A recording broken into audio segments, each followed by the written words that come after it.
Maldonado, del Grupo Parlamentario del Partido de la Revolución Democrática.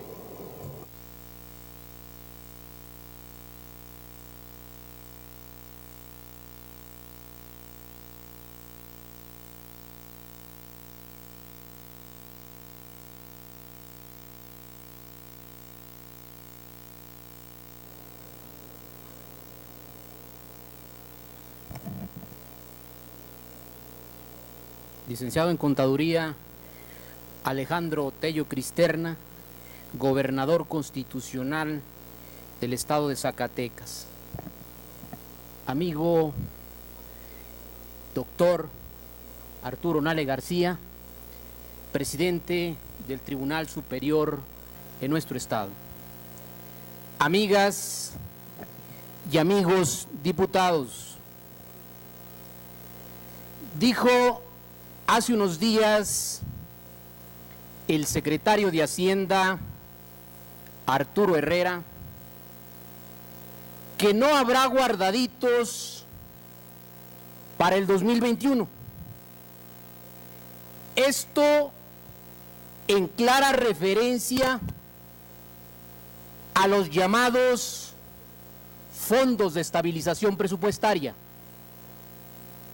Fondos de estabilización que, por cierto, lo subrayo, fueron creados o provenían de gobiernos anteriores y en menos de 2 años el gobierno federal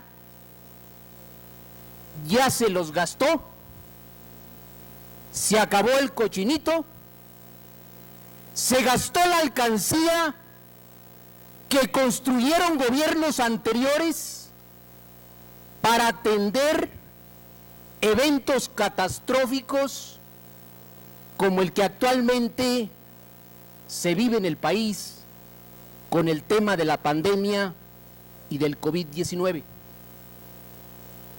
Hoy, al mes de agosto del 2020, uno de esos fondos, el famoso FEYEF, el Fondo de Estabilización para las Entidades Federativas, solo tiene en caja 29.500 millones de los 90.000 con lo que recibieron.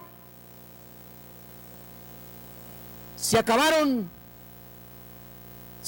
el cochinito. No habrá fondos de estabilización que compensen la caída en la recaudación federal participable el próximo año para las entidades federativas. No habrá fondos de estabilización en un contexto donde la pandemia y la vacuna se proyectan hasta el primer semestre del 2021. Esto es un tema delicado, es un tema grave que habrá de tensar las de por sí presurizadas finanzas públicas del Estado, donde cada 15 días se convierte en un verdadero viacrucis el poder completar la nómina burocrática. Hemos dejado de ser lo que en algún tiempo fuimos, un Estado, un gobierno pagador de nóminas, dijera un concepto que acuñó el secretario de Finanzas acertadamente, Jorge Miranda. Por eso hoy se viven penurias graves en las haciendas públicas estatales. Y resulta absurdo que el gobierno federal nos esté pidiendo apliquemos medidas de austeridad, de contención del gasto, de generación de ahorro, cuando no tenemos una sola obra importante de infraestructura en la entidad. Nos piden austeridad cuando llevamos 4 trimestres con tasas negativas de crecimiento, cuando se está profundizando el desempleo.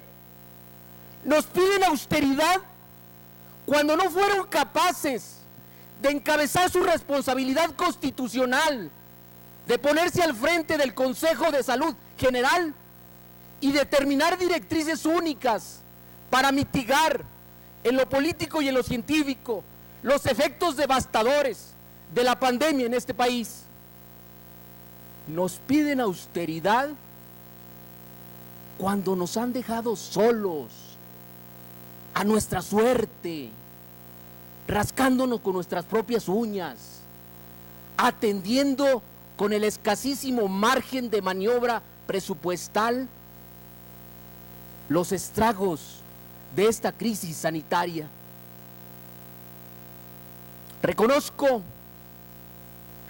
dos actitudes del gobernador. Una de ellas el día de hoy, el haber tenido la civilidad política, la tolerancia para atender a los grupos manifestantes que se encontraban el día de hoy en este recinto legislativo.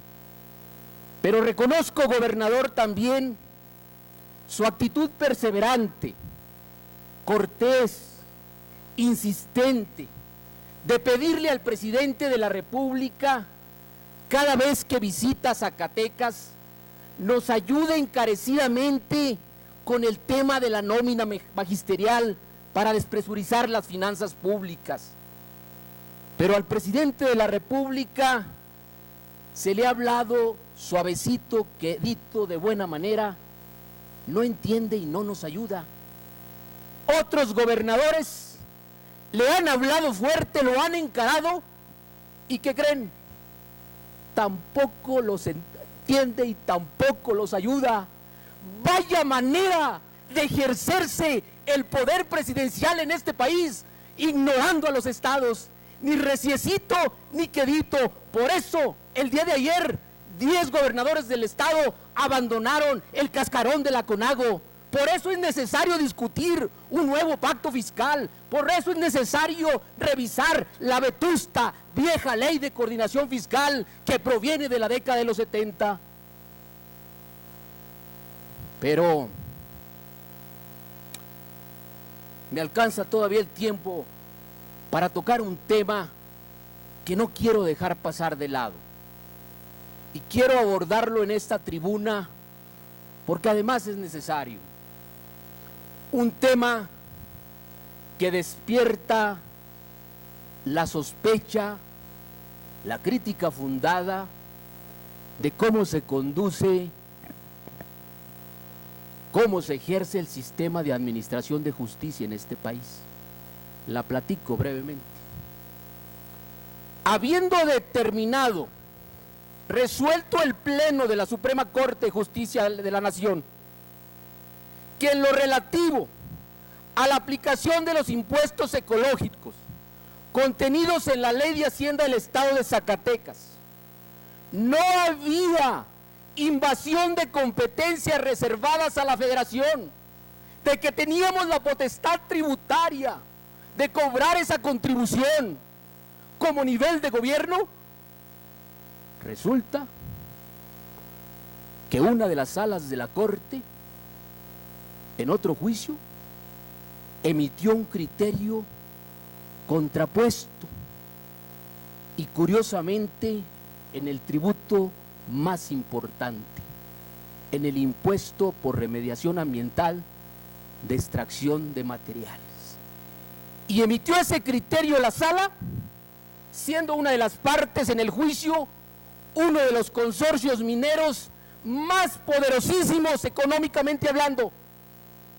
Pero además esgrimió que en tanto que el Pleno solo había emitido un criterio con 6 ministros y no los 8 como marca la ley, no tenía efectos generales ni era de carácter obligatorio. ¡Vaya forma de ejercer la administración de justicia en este país! Sospechosamente, hoy tenemos 2 criterios contrapuestos que eventualmente en un juicio de contradicción tendrá que determinarse cuál prevalece. Por lo pronto, Nos dieron la vuelta en lo jurídico. Nos empataron el marcador y nos tienen contra la pared las empresas mineras al Estado.